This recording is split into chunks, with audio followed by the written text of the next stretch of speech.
je m'appelle Amandine Tillon et je suis designer spécialisée dans le développement et la conception des applications mobiles.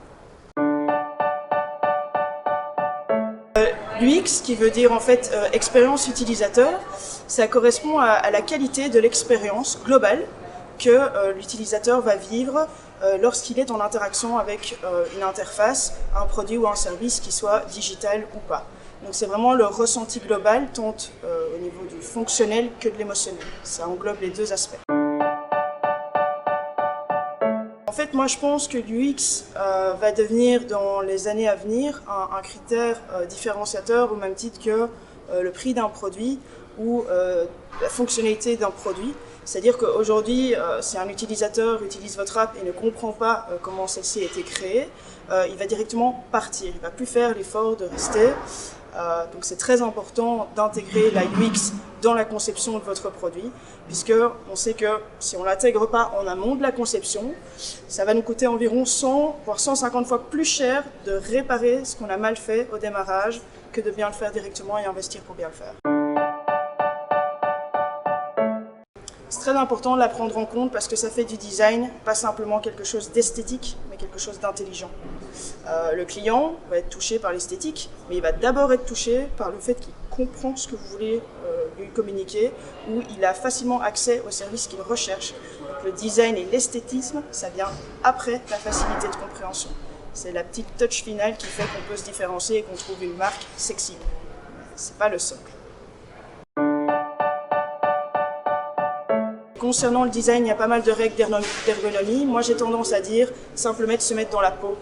Se mettre dans la peau de l'utilisateur et vous demander, ok, moi, face à ce produit, qu'est-ce que je voudrais, qu'est-ce que j'attends d'un produit pareil. Voilà, ça doit être facile et simple à comprendre pour lui. Moi, je crois que c'est la base d'un bon design.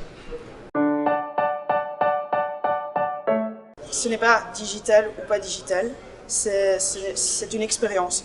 Donc, c'est comme si tu crées une porte et tu mets ta poignée dans le mauvais sens, la personne en face de toi ne va même pas savoir si elle doit la tirer ou la pousser. C'est une mauvaise UX. Donc ça s'applique à n'importe quoi, aux objets, aux services, aux relationnels et à des interfaces digitales, évidemment. En termes de composants, là on parle plus de composants visuels.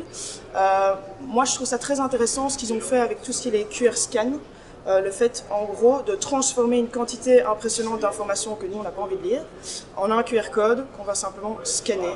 C'est une façon comme une autre de vulgariser l'information et d'y donner accès beaucoup plus vite à l'utilisateur.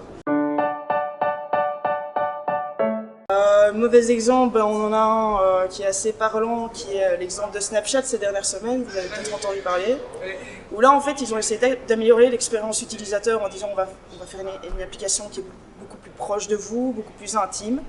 Et ils ont fait tout l'inverse, ils se sont pris vraiment les foudres de milliers de gens sur Twitter. Et en fait je pense qu'à ce niveau-là, ils n'ont pas fait assez de tests utilisateurs, qui fait aussi partie de la UX, avant de lancer leurs produits. Ils auraient pu faire des petits groupes d'utilisateurs qui allaient tester en bêta l'application et qui allaient leur dire directement ça ne nous convient pas.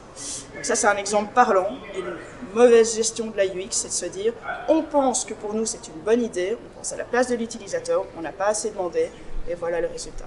Même pour une entreprise aussi grande que Snapchat, c'est très étonnant.